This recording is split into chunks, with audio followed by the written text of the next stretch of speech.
Hello everyone, I am Dance here from Lemon Gamers and welcome to another Lorewatch. This time we're taking a look at the cold-blooded assassin, Widowmaker.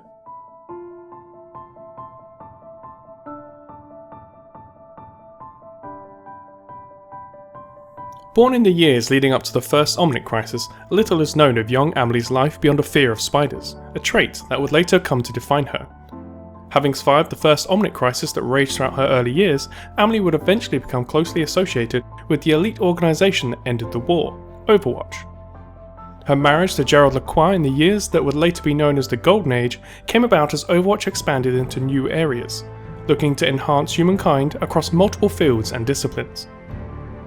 Peace was not absolute, however, and although crime and inequality decreased greatly under Overwatch's control, the most sinister aspects of society grew more cunning and deadly. None more so than the terrorist organisations that sprung up in opposition to the New Order. Understandably, Overwatch aimed to tackle these threats directly, and Gerard was given the role of spearheading operations against one of the most deadly terrorist groups, Talon. This rapidly became one of the most dangerous roles possible, as Talon committed time and resources into ensuring Gerard's untimely death.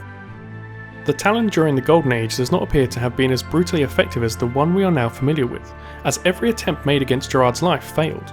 Growing frustrated, they then demonstrated an act of cold calculation, with which they are now synonymous, and set their sights elsewhere, Gerard's wife, Amelie.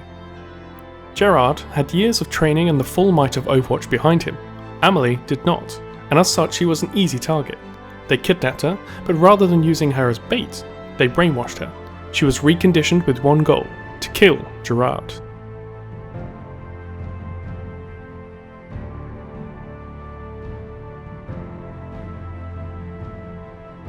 It didn't take long for Overwatch agents to track down the missing Amelie. They rescued her with no resistance and brought her back to her beloved husband, with all concerned completely unaware of the true nature of her ordeal, or her new, dark and hidden purpose. Having survived countless conventional assassination attempts, within 2 weeks of her return, Gerard was dead, killed in his sleep by his own wife. With her mission fulfilled, the remainder of her programming kicked in, and very soon she found herself back in the cold grasp of Talon. With no further need for the identity of Amelie, they welcomed her back and set about erasing the woman she had been, altering her body into a living weapon.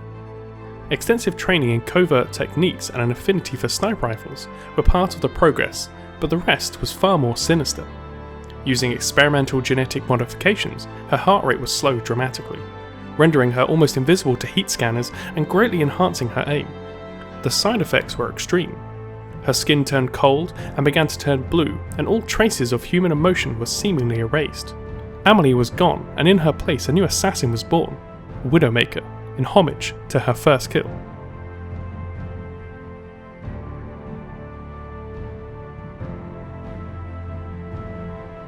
It rapidly became apparent just how effective an assassin Talon had created, and in short order, Widowmaker was one of their most potent, deadly, and prized assets. Overwatch continued their battle against Talon despite, or perhaps enhanced by, the death of Gerard. And as Widowmaker began to rack up the kill count in Talon's name, she had numerous agents sent against her. Only one, it seems, had any lasting impact: the young Lena Oxton, callsign Tracer, and the two developed a deadly rivalry that continues to this day. Talon's modus operandi has always been to act from the shadows, influencing decisions globally to sway opinion. Their ambition and reach increasing as Overwatch fades into legend. With the new recruits brought on board following the fall of Overwatch in the shape of Reaper and his Blackwatch subordinates, their influence has increased even as their end goals remain a mystery. Nothing shows this more clearly than Widowmaker's assassination of Tekatha Mondata, leader of the Shambali group of Omnic monks and catalyst for the pro-human Omnic relations. Despite the best efforts of Tracer and his security detail, Widowmaker succeeded in ending Mondata's life, sending shockwaves around the world. What their end goals are here, few can say, but it is likely no coincidence that as the second Omnic crisis rages in Russia, the main advocate for peace has been eliminated. Widowmaker's skills do not solely rely on assassination. Her elite level covert ops abilities have seen her undertake seemingly simple reconnaissance and retrieval missions as well, most notably the attempted retrieval of the infamous Doomfist Gauntlet. Working alongside Reaper, the two were foiled by former Overwatch agents, Winston and of course, Tracer. Again, their motives are unclear, but given the character of Talon and the transient nature of Doomfist, safe to say their intended outcomes would be more Scourge than Saviour.